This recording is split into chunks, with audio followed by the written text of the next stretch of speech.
ah voilà pour waxtaan si affaire cosaan les contes maanaam lépp. ah dinañ ci waxtaan mais lépp amatul de. kan moo ko doon def avant si RTS. Mame Yaxi Lalo il y avait Mame Yaxi Lalo et Mapenda Sarr. Mapenda Sarr ak keneen kii. le professeur Massamba Gueye aussi daan na jaar. fi nga oui mais am na keneen. bi nga xam ne moom la ñu gënoon xam. te il avait le teint noir là il était à la RTS. d'accord fàttali naa turam mais dinaa ko fàttaliku léegi. waaw y avait un vieux wala su ko kan moo ko doon def. oh là là. il y avait un vieux daal qui s'appelait Mapenda Sarr boo xamante ni tous les mercredis moom daan nañ ko seetaan à la RTS. absolument voilà. alors madame Fatou Kassé Sarr. le carnaval de Rio à Dakar.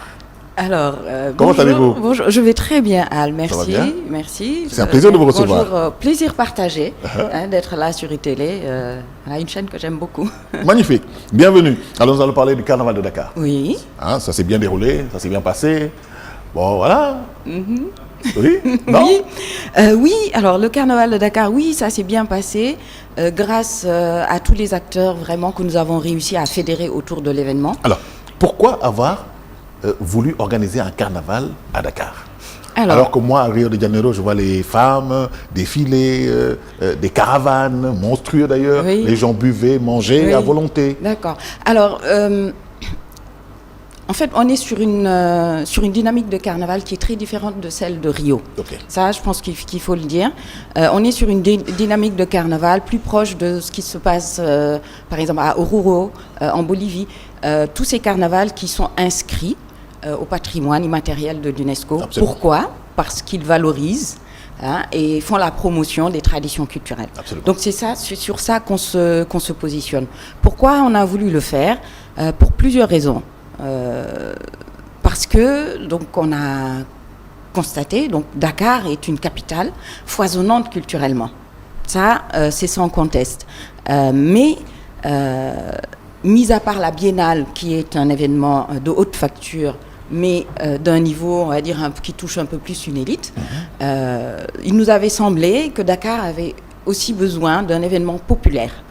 Donc, c'est un peu ce qui nous a poussé à organiser le carnaval ici à Dakar, proposer un événement populaire, mais qui valorise et promeut notre culture sous ses dimensions traditionnelles et contemporaines. Alors, qu'est-ce qui a été mis en avant? Je veux dire, quels sont les secteurs? L'artisanat, oui, alors, la cuisine, la gastronomie, parce que la oui. semaine passée, nous en avions parlé avec votre conseiller en communication. Oui. Quels sont les aspects qui ont été mis en valeur dans le cadre de ce carnaval? Alors, donc cet événement-là, c'est un événement festif. D'accord. Nous l'avons conçu, on va dire, en essayant de prendre en compte toute la chaîne de valeur autour de la culture et autour des événements culturels. Ça veut dire quoi? Ça veut dire qu'un événement culturel propose bien sûr des festivités, mais derrière, il fait tourner un écosystème de métiers et de sous-métiers qui est assez incroyable. Les spectateurs ne le voient pas, ils viennent, ils consomment de la culture, mais ils ne savent pas tout ce qui se passe derrière. Donc ce que nous mettons en avant, c'est d'abord nos traditions culturelles, parce que on veut aborder l'aspect identité, qui nous sommes. On va aborder l'aspect transmission aussi, parce qu'on l'utilise aussi pour transmettre nos cultures. On va aborder l'aspect économique, et c'est là qu'on va retrouver les artisans. C'est là qu'on va retrouver aussi nos partenaires du tourisme, comme le collectif des acteurs du tourisme au Sénégal.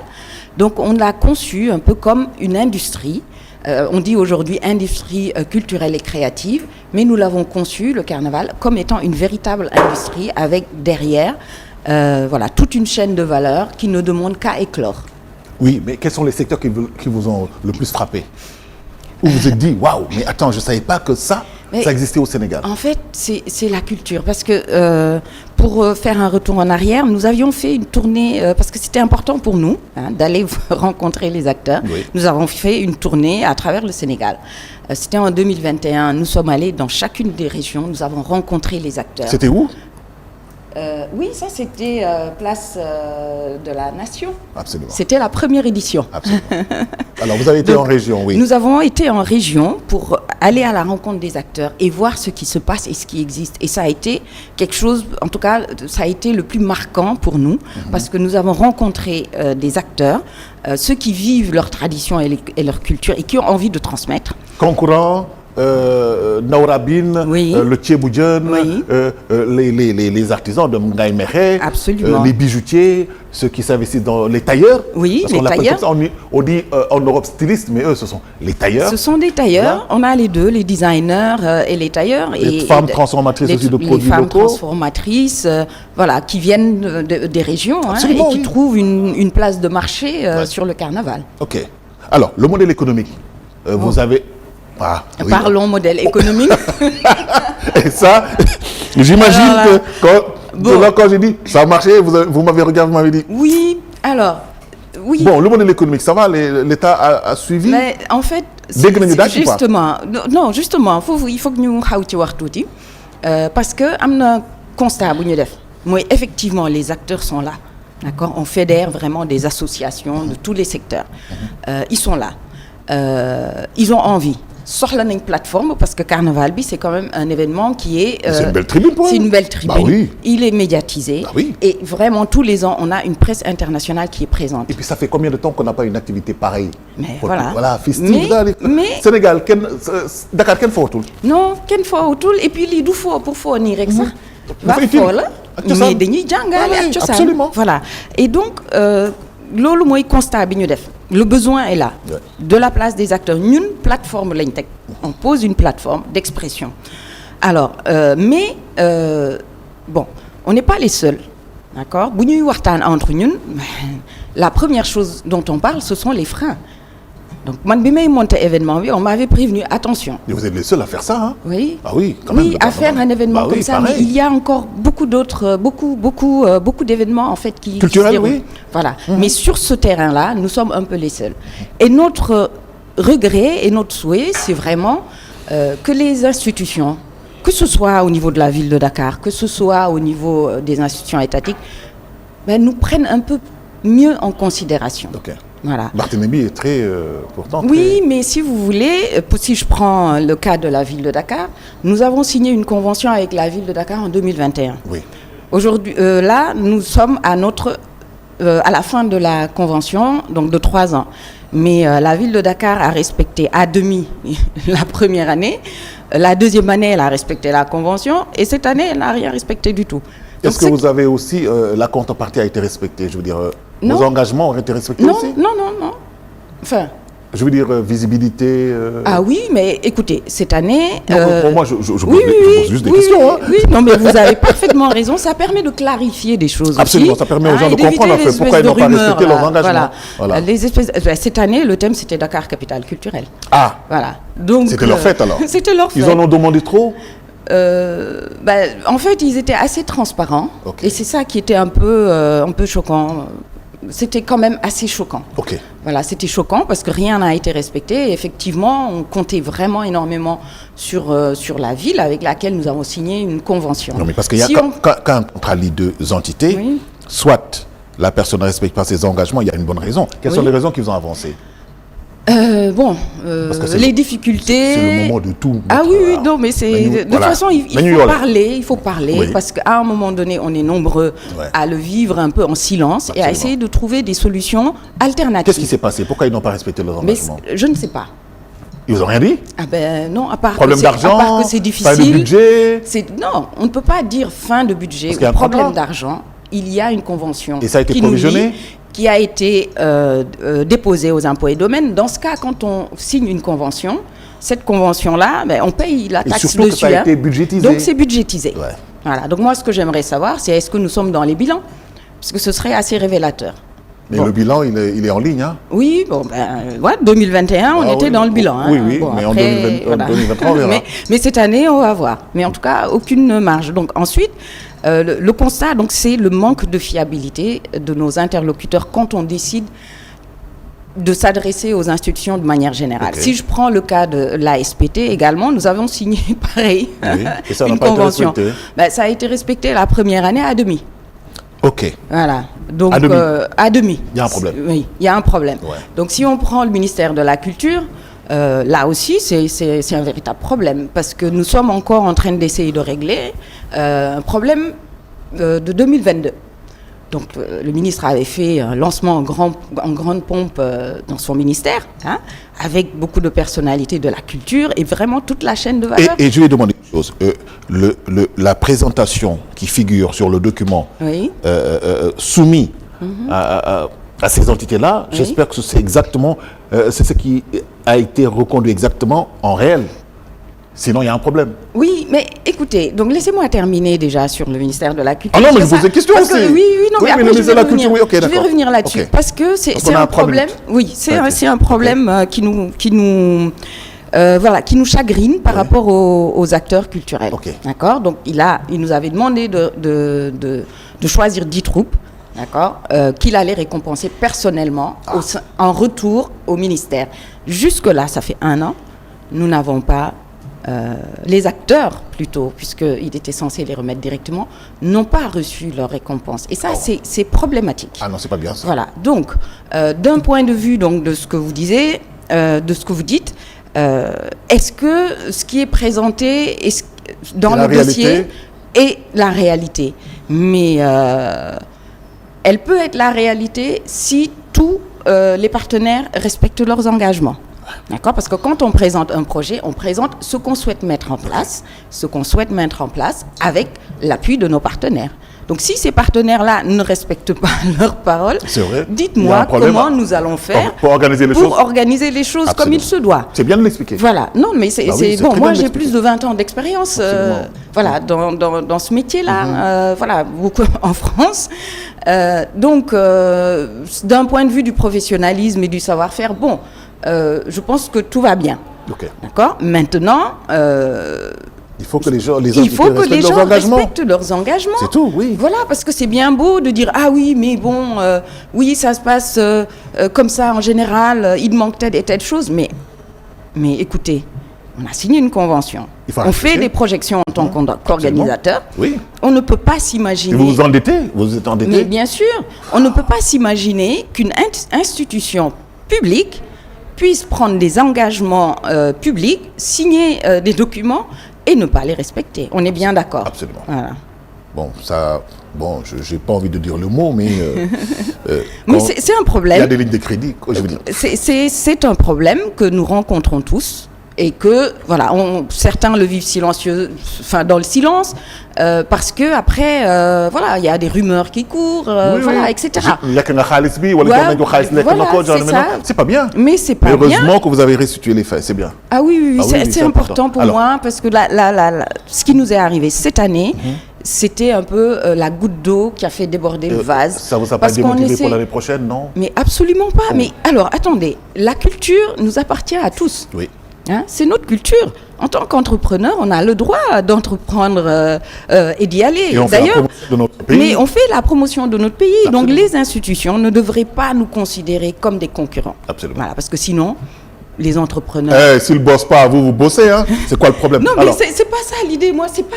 Non, mais il s'agit bosser pas de ça. à la place d'eux. Écoutez. C'est faire. Parce que nous sommes des citoyens et nous voulons contribuer. Tout simplement. L'État crée un cadre. Oui. Pour les entreprises, comme pour le secteur culturel. Oui.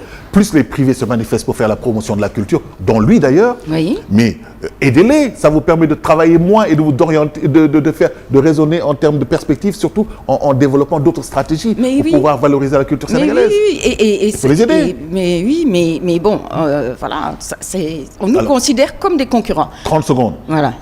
Coup de gueule. Allez-y. Le coup de gueule, c'est ça. C'est nous, entrepreneurs culturels, ne sommes pas les concurrents des institutions.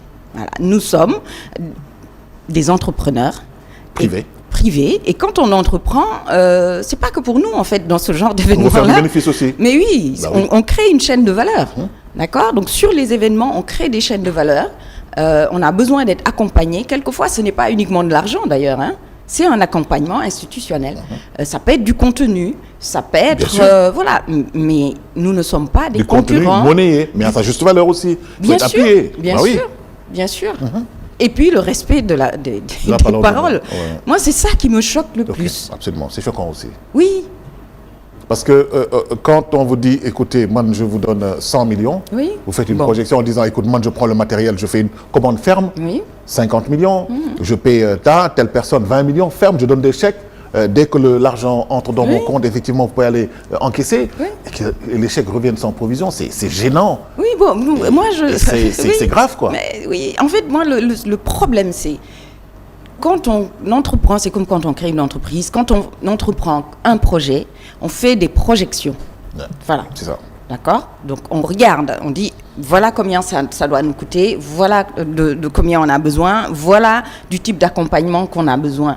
Et à ce moment-là, on va avoir les partenaires. Absolument. Pour essayer de l'obtenir. Mais si les partenaires vous signent des papiers, vous font des promesses et ne respectent pas, bon, on continue. D'accord ? C'est très difficile. On a beaucoup de bénévoles. Merci beaucoup. Beaucoup d'acteurs culturels engagés qui ont envie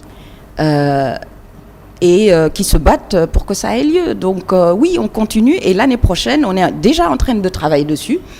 Bon, la solution ici, c'est... il faut abandonner. Parce que ça, c'est trop dur.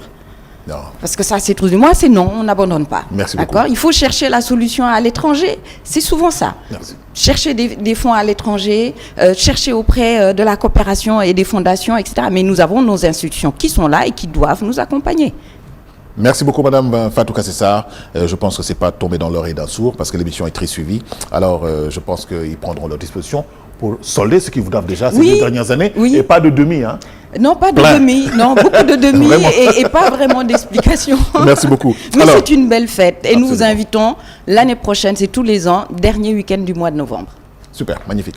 Magnifique. Et bon vent à vous, hein, et courage. Oui, merci, nous l'avons. Super. Alors, Thiossane, avec Pape Dioma Mbaye, les comptes dans la société sénégalaise, dañu lépp. dañuy lépp. di wax maanaam suñu maam yi fu ñu jaar. Voilà, le compte. Voilà. ci li nga xamante ni daan na ko def rek ci biir aw askan nga xamante ni daan na nekk am jàngale mu yaatoo yaatu dañuy rejoindre rek xëy na peut-être ci logique bi madame Fatou Kassé-Sarr waxee parce que c'est la culture. Absolument. comme ni mu ko waxee le festival de Dakar nekk na loo xamante ni li solo si muy am mooy li muy dajale séeréer ñëw génnee aadaam génnee cosaanam tukulóor ñëw Haalpulaar bi ñëw ñëpp ñëw loolu dafa nekk loo xamante ni lu riche la luy jaay waaw luy jaay suñu mbir la ci loolu rek dañuy dellu si waat ci lépp parce que ku ne xam na ni lépp daan nañ ci jàngale. lippoon amoon na fi daan nañ ci am nañ ci benn élément rek boo xamante ni ñu ngi ko jëlee ci ki nga xamante ni moo di professeur Massamba Gueye moom aussi nga xamante ni liggéey na ci lu baree bari lu yaatoo yaatu ki nga doon wax léegi kooku mooy Babacar Mbaye Ndaak waaw bi nga xamante ni moom aussi daan na dem RTS ñu bari daal jaar ci jàngale yooyu nga xamante ni mooy lépp bu maas élément bi bu disponible rek ñu seetaan ko après bismillah Pape Diop. Toc Toc Sénégal.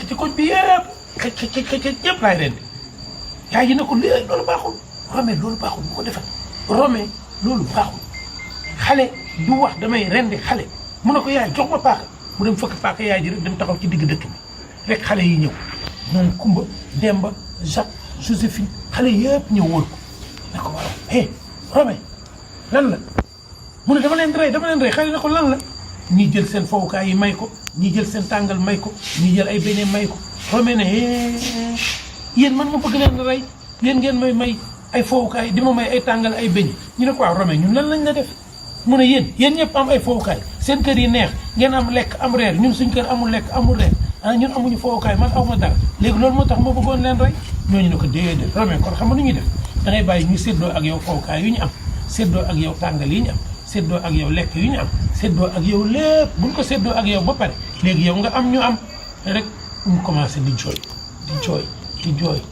xale yi ne ko looy jooy mun a xool man mi nga xam ne dama leen a soxoree woon li ngeen am ma iñaanee leen li ngeen am mu bëgg leen a rey bëgg leen a dóor yéen ngeen jël li ngeen am yépp ngeen may ma kon nag man jàngal ngeen ma tey ne nit su amee dara kenn du ko soxoree nit su amee dara ndax dañ ko koy soxoree xale yi nit su amee dara ndax dañ ko koy soxore nit soo ko ëppalee dara ndax danga ko koy wan soo ko ëppalee dara nooy def waaw kay soo ko ëppalee dara da nga koy nëbb wala nga may ko nit su amee loo amul da nga ko koy yéene wante yow soo amee lu nit amul da nga ko koy may kon su ngeen amee dee leen may seen xarit yi dégg ngeen ana ñi nga xam ne sa ëllëg gi suñu amee dinañ may seen xarit yëkkati leen seen loxo waaw kay wàccee leen ana ñi nga xam ne bu ëllëgee suñu amee duñ ko tiitaroo yëkkati leen seen loxo foofu nag la lépp jógee tàbbi géej bakkan bu indi ko foon dem tàbbi àjja. Tok Tok Sénégal.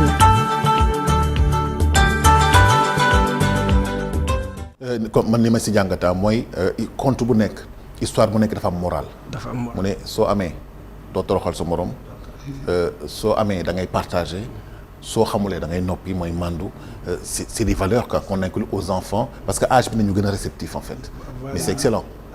moral boobu noonu nga xamante ni daan nañ ko tiire ci lépp bu nekk rek am lu muy jàngale tey jii da ngay gis nit koo xamante ni nii ci lépp par exemple dañu fexe ba ki nga xamante ni mooy def lu baax ñu def ko héros ki nga xamante ni mooy ku yaru day nekk héros ci lépp boobu loolu la dañ ci doon jàngal jël li nga xamante ni moo di ay valeur dugal ko ci ki nga xamante ni moo di xale bi waaye nag léegi malheureusement li ñuy gën a gis lépp amatul déjà parce que gisoon nañ à la RTS tous les mercredis soir ñun ñëpp moom la ñu xalelee dañ daan dem toog ci kanamu télé bi seetaan ñu mel ni ñoom Ibrahima Ndiaye maam Yaxi Laalo ñoom Mapenda Sarr ñooñu ñëpp rek daan nañ leen seetaan ñoom Babacar Mbaye Ndaak yi ma fi wax léegi rek kenn ku ci nekk rek su léebee yow en tant que xale di nga am loo ci jàng di nga am loo ci jël ñu lay jàngal ni xale kat nii la war a toogee nii la war a nekkee nii la war a jëflante ak ñi nga xamante ni ñoo di ay moromam jëflante boobu ak sa ay morom dafay dem ba ci sa askan sànq madame Fatou Kassé Sarr mu ngi koy wax le respect de la parole donnée yooyu yëpp rek daan nañ fexe ba tënk ko ci li nga xamante ni moo di lépp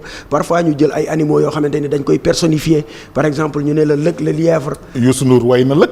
bukki histoire Bamba. voilà yooyu yëpp rek ñu am loo xamante ni dinañ ko ci jaarale ba nga xamante ni kii di xale bi moom ci wàllu boppam dina ci mën a gis boppam waaye dina am aussi ay leçons yu baree bari yoo xamante ni dina ko ci tirer ngir mu mën a ñoŋal li nga xamante ni moo di nekkinam malheureusement nag la ñu daan gis muy ëtt ba nga xamante ni fa lañ daan toog di lépp ëtt boobu déjà amatul am na lu ko remplacer parce que tey jii bu ñu toogee ci ëtt yi kenn ku ci nekk yaa ngi ci sa téléphone war nañu mën a jéem a fexe nag lépp yooyu ñu fexe ba def ko ci li nga xamante ni moo di téléphone yi jaarale ko ci comme tey jii mooy ëtt yi nga xamante ni ci la ñuy daje mooy les réseaux sociaux lu mel ni par exemple Facebook TikTok yooyu yëpp rek war nañu fexe tey jii ba jaarale ko fa am na nag ñoo xamante ni ña ngi ko fay def waaye li ñuy gën a wane dafay wute ak loolu tey jii ñi ñu def ay héros ci réew mi wala ñi ñuy gën a topp wala ñi ñuy gën a seetaan mooy ñi nga xamante ni ñooy wax lu bon mooy ñi nga xamante ni ñooy wax lu ñaaw mooy ñi nga xamante ni ñooy saaga tey ñooñu la ñu gën a topp ñooñu la ñu gën a suivre par contre ñi nga xamante ni nag ñi ngi fi nekkal di jàngale à travers lépp yi ngay gis parce que ñun à l'école primaire tous les vendredis soirs dañ suñu enseignant bi nga xamante ni moo ñu yoroon da daan génne livre bi lire benn conte boo xamante ni ñun ñëpp dañ ciy gis suñu bopp après mu tekkil ñu ko mu doonoon mbégte boo xamante ni da nga doon yàkkamti sax yow vendredi soir jot ba ñu léebal la. Kunta Kinte Baba Jaxu Ba. voilà xam nga yu mel noonu dañu doon toog di ko waxtaanee. même fekkee dañ ko doon jàngee kon di ko waxtaanee nga dem kër ga tey jii maam ak sëtam maam dajale ñëpp ñi nga xamante ni ñoo di ay sëtam ñu toog wër maam léebal leen tey jii maam moomu noonu xëy na amatul wala ëtt boobu noonu nga xamante ni fa lañ daan daje muy cadre de vie bi nga xamante ni daan nañu permettre ñuy mën di échanger entre xale ak mag wala xale ak xale yooyu yëpp gisatuñ ko mu nekk nag loo xamante ni nii lu ñu war a bàyyi xel la ba tey aussi tamit lépp ak maye bokkul maye lépp kat mooy ki nga xamante ni daf lay jàngal li nga xamante ni. non dafa naag waaw non lépp. waaw mooy inventer benn histoire wax ko maye tamit mooy jël benn histoire créer ko wax ko mooy méngoo na wala méngoowul. non méngoowul. maye dañu juum de bon. maye kat qu'est-ce que tu pensais que c'est la même chose ah non pas du tout. ah non pas du tout. non parce que lépp am na benn valeur de comme ni mu koy waxee de transmission culturelle waaw ak éducation. mais nag man de li ma ci gis kii la rek. ce sont des humoristes. humour la quoi da nga ciy reetaan. voilà humour la. mais am na benn affaire bu ñuy wax. da nga mën a lépp. da nga mën a lépp da nga mën a expression bi foofu laa ko jëlee. moo tax ma ne la connotation bi dafa doy waar. am na invention bi je pense effectivement mais chute bi moo peut-être mooy wute quoi et puis mën da nga mën a lépp nag man ci sama dégg-dégg bon mooy da nga mën a wax lu la neex. non da nga mën a fet bokk ko waaw da ngeen nar. waaw xam nga déjà fañ ko jëmale ak la mu doon jàngale loolu bokkul déjà da nga mën a lépp buñ la ko waxee rek da ngay fen te par contre nag raconteur d'histoire lépp ki nga xamante ni mooy lépp kooku enseignant la kooku dafay toog di am lu muy jëlee ci moom di ko jox ki nga xamante ni moom lay léebal ngir ëllëg moom mën a am benn nekkin boo xamante ni moom lay am bokkul ak mayekat boobu tey nag li ñu gën a gis aussi ci suñu télé yi mayekat yi lañ gën a jox doole que léppkat yi. certes nag mais ce sont des humoristes. waaw humour boobu noonu am na solo. ñu toog kaf reetaan am na solo lool waaye aussi tamit ñi nga xamante ni ñoo daan lépp parce que tey jii am na ñoo xamante ni ba tey ñi ngi fi di jëmmal lépp boobu lay ku ci mel ni Babacar Diop ak ainsi de suite bari nañ tey jii ñooñu aussi war nañ leen gën a mën a jox benn audience bi nga xamante ni war nañ ko mën a am ngir li nga xamante ni moo di suñu aada ak suñu cosaan à travers lépp boobu ñu jaarale ko ci ba mu dugg ci bopp xale yi la lépp boobu aussi tamit du ñàkk humour parce que yenn saa yi nga dugal ci loo xam parce que jàngale bi gën a neex mais c'est pas tout le temps sérieux aussi c'est des histoires normales c'est des histoires jàngale bi gën a neex ci jàngale bi mooy ki ngay jàngal aussi di ci am benn sentiment boo xamante ni benn passion boo xamante ni xolam en plus dina ci neex waaye dina ci jëlee ay leçons de morale yoo xamante ni dina des ci boppam ngir gunge ko ci dundam. léegi man Pape Demba dama la bëggoon laaj léegi xam nga ñun suñu doom yi princesse bi naka la tudd princesse lan Reine des Glaces. wala Reine des Neiges. waaw Reine des Neiges man sax seen baay. damaa bëgg Spiderman. ak Superman man moom laa màggalee. léegi nag voilà man ñun daal vraiment on est influencé par les occidentaux. parce que y a même Wakanda. naka tudd encore. Wakanda Forever ak ñoom seen voilà. yëpp on s'identifie on essaie d'avoir des personnages noirs. si dans le catalogue de Marvel. c'est à la limite virtuellement une reconnaissance quoi parce qu'on s'est dit qu'on a un héros noir. UNESCO lancé na je pense il y a une semaine benn application wala logiciel boo xam ni ça met en valeur tous les héros africains léegi yow naka nañu war a mën a contourner loolu vu que suñu xale yi ils sont plus sur le câble quoi comment il faut faire waaw xam nga mooy li ma la wax rek te rôle kan la waaw suñu njiit yi dañ ciy am rôle parce que tamit comme ni ko madame Sarr waxee sànq suñu acteurs culturels yi dañ leen war a gën a yokk doole gën leen a jëmmal ni ma koy waxee saa su nekk parce que tey jii nii à travers la culture. presse bi tamit ak presse bi dañ ciy jaar la preuve ñun ñu ngi wax affaire cosaan. ba jàngale lépp tey jii par exemple lu mel ni Samba et Lëg ñun bi ñu koy seetaan dañ ci doon gis suñu bopp bu baax a baax parce que tey jii donte sax am na loo xamante ni peut-être laal na tuuti lu occidental waaye déjà le noo Lëg rek daf lay delloo siwaat yow ci sa bopp en quelque sorte le noo Samba. ku muusoon la waaw ku muusoon la xam nga. ñu ko doon doxalee tënkale sax ak suñu premier président bi.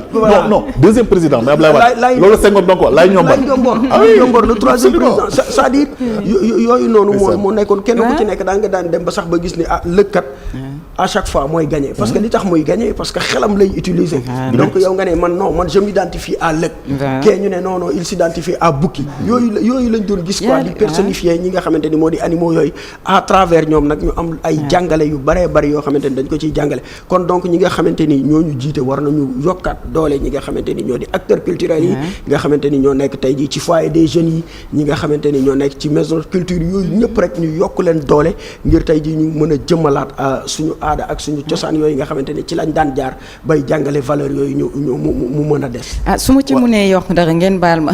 damay laaj raxan ay pif. Hercule ak ñoom encore. ak naka la tudd encore. ay Zambla. dañ ko doon allez-y madame Sarr.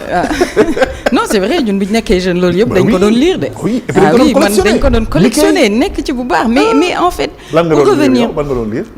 man yëpp laa doon lire parce que sama mag am na roman yu ñu doon lire ñoom ak non man parce que sama taaw suñu taaw moom yooyu da ko doon lire donc te comme dama ko doon topp Zambla laa doon lire Rahan yooyu yëpp dama ko daan lire nag Tex Willer ak kii nu mu tuddati am na benn trappeur la fàtte naa nu mu tuddati sax mooy kii Rock non beneen la Rock non du Rock fàtte naa tur bi mais moom da daan dem di kii États-Unis la da daan dem ci àll bi di récupérer. mooy Rock kii waaw non du Rock de beneen la. bon keneen la. non pour dellu ci li nga vraiment am na solo trop. David Crockett.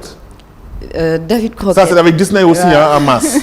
C'était avec Disney. waaye ñu ngi fàttaliku jamono de. ñu ngi fàttaliku jamono bu baax mais fàttaliku jamono tam li ci bokk mooy. comme ni nga doon waxee sànq ñun li ñuy jéem a def. justement mooy xam nga am na ay association culturelle yu fi nekk yuy def théâtre populaire. Absolument. donc ñun loolu la ñuy jéem a def tam ci carnaval bi su ma jëlee Thiada national wala ma jël association comme ren. Sorano sax loolu mooy vocation. mais ñun Sorano kumba am ndey kumba amul ndey yooyu yëpp dañ ko daan seetaan. Sorano voilà donc. waaw donc théâtre populaire bi tam am na ci solo bu baax a baax vraiment pour transmettre. pour éduquer aussi. et l'ancien pour seet suñu histoire suñu ay héros dekkil leen aussi loolu lu am solo la. l'actuel directeur général du CNRA Babacar Diagne bi nga xam ne réalisé na. ay théâtre yu bëri mise en scène bi. Voilà c'est important de le souligner. Mais bien sûr. Oui. Non il faut non, revaloriser. Mais c'est un ensemble il faut revaloriser. Absolument. Et ñun ñëpp nar nañ ci mën a am suñu loxo. man loolu moo ci sama kàddu daal ñun ñëpp nar nañ ci mën a am suñu loxo parce que institution yi ñoom kenn mënuñu ko. Pape Demba.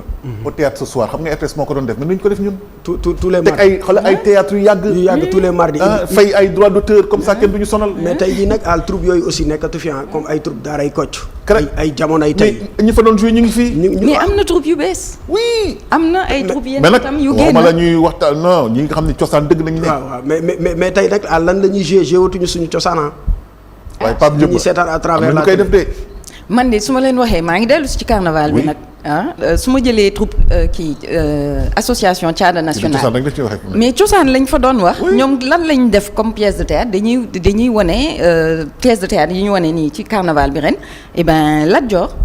mais acteurs yi ku nekk sol sa colin di transmettre affaire bi dafa spectaculaire et puis nit ñi dañuy jàng on avait aussi association des acteurs culturels de Yoff ñoom itam ci ren lu ñu def pièce de théâtre sur benn bataille décisive bu am Yoff mais ci biti de manière populaire donc association yaa ngi fi acteurs yaa ngi fi ñu ngi fi de xam nañ ñu ngi fi lancé leen appel. ñu ne nañ la woo joxe su numéro ñu woo la. ñu ngi fi nañ ko de. nañ leen gën a yokk doole rek. waaw gën leen jàppale bu baax a baax parce que tey jii nii comme ni ñu koy waxee saa su nekk rek bind bi mi ngi fi. lépp a ngi fi mais moyens yi nga xamante ni mooy produire loolu moom moo fi nekk. former leen. waaw surtout la formation. daf ci am solo bu baax mais al aussi tamit dañuy taxaw ci benn mbir rek parce que tey jii les nouveaux contes d'Amadou Koumba bu Birago Diop. dafa bokk ci loo xamante ni ñun daf ñu ko jàngal lu bëree bëri. à travers li nga xamante ni mu nekkoon œuvre au programme boo xamante ni classe de seconde. soo ko doon def da ngay lire forcément les nouveaux contes d'Amadou Koumba. neex tey jii nii yooyu nag la ñu war a jëlaat encore une fois bindkat yi bind. ñu jël ko dugal ko ci œuvre au programme yi ñu jàngale ko parce que comme me disait rek mon père tubaab bi mu dikkee jàngaluñu ñun ni ñu war a mel mais moom ni mu mel noonu la ñu jàngal léegi nag aussi pour ñun ñu xam ni ñu war a mel il faut tamit ñu jël suñu aada ak suñu cosaan à travers léeb yi ak yeneen yu mel ni ñoom ñu gën koo jàngee suñu bopp. ñu jàngal ay nappale ak ay Vincent de Torix xaw ma lan ak lan ak guerre Roma xaw lu suñu yoon néew. ñun Égypte nañu yem après ñu suñu cosaan daal moo ñu amal solo voilà. merci beaucoup madame Fatou Katessa c'était un plaisir d'échanger avec vous. plaisir partagé gis naa loolu kay. et puis ubbeeku na daal et puis c'est cool. et on le fait de la courtoisie et dans le respect. mais ça c'est important ñaxtu nga de dégg nañ nga de. ñii dégg nañ la Babacar ñaxtu na de. man de waxuma lu dul li am daal.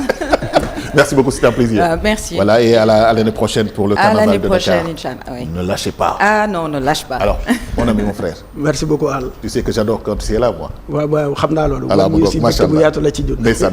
merci beaucoup aussi à mon frère Vieux Tama. oui waaw from Italia Vieux Tama. waaw non moom nag war nga ko. kooku mën na de. war nga ko dalal de. war a dang. waaw Vieux Tama foo koy dalalee. borom Italia. da nga bëgg ñu Tama la matin. non da nga ko bëgg waaw ko semaine prochaine. Maas. da ngay tëj buntu yëpp de. parce que dañu am ay xoolal dañu am ñu nekk ci immeuble bi. Vieux Tama ñëw yëgal Tama ji.